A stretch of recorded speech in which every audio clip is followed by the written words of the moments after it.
105 days na lang, eleksyon 2025 na. Nakatakdang ipagpatuloy ngayong araw ang nahintong printing ng mga balota. Mahigit 2 buwan na lamang yan bago ang target na deadline ng Commission on Elections sa Abril. Paano nga ba ang proseso niyan? Alamin sa mainit na balitang hatid ni Ivan Mayrina.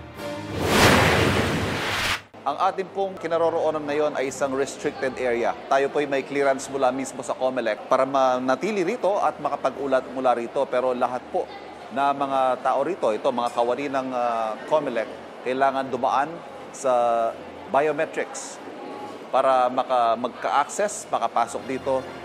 Hindi ho biro ang proseso ng printing dahil dito po mismo at any given time ay may 1,000 tao ang COMELEC.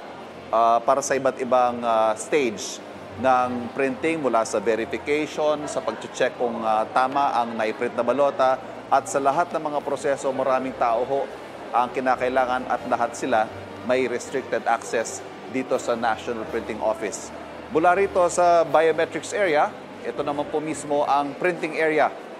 Tulad ng makikita ninyo, ayan yung 2 malalaking makina, 1.5 million ballots per day ang target po ng National Printing Office na maimprenta dahil nga nausog ng 3 linggo ang kanilang schedule at April 14 ang kanilang target. Pero nagkaroon tayo ng assurance mula sa NPO kanina na kaya daw dahil ang mga machines na ito ang kaya nilang mag-churn out ng more than 1,000 ballots per minute.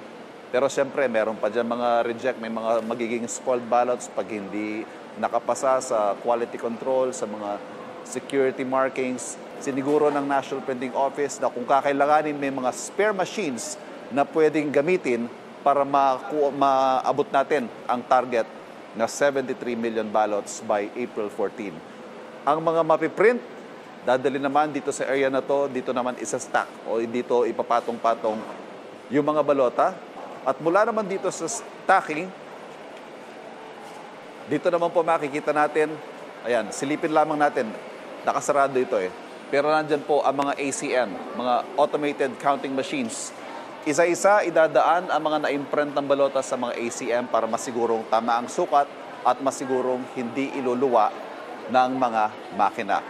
Pagkatapos dito sa ACM testing, iaakit na po ang mga balota para sa sealing at yan ay isi-ship sa iba't ibang mga presinto sa buong Kapuluan. Ivan Mayrina nagbabalita para sa GMA Integrated News.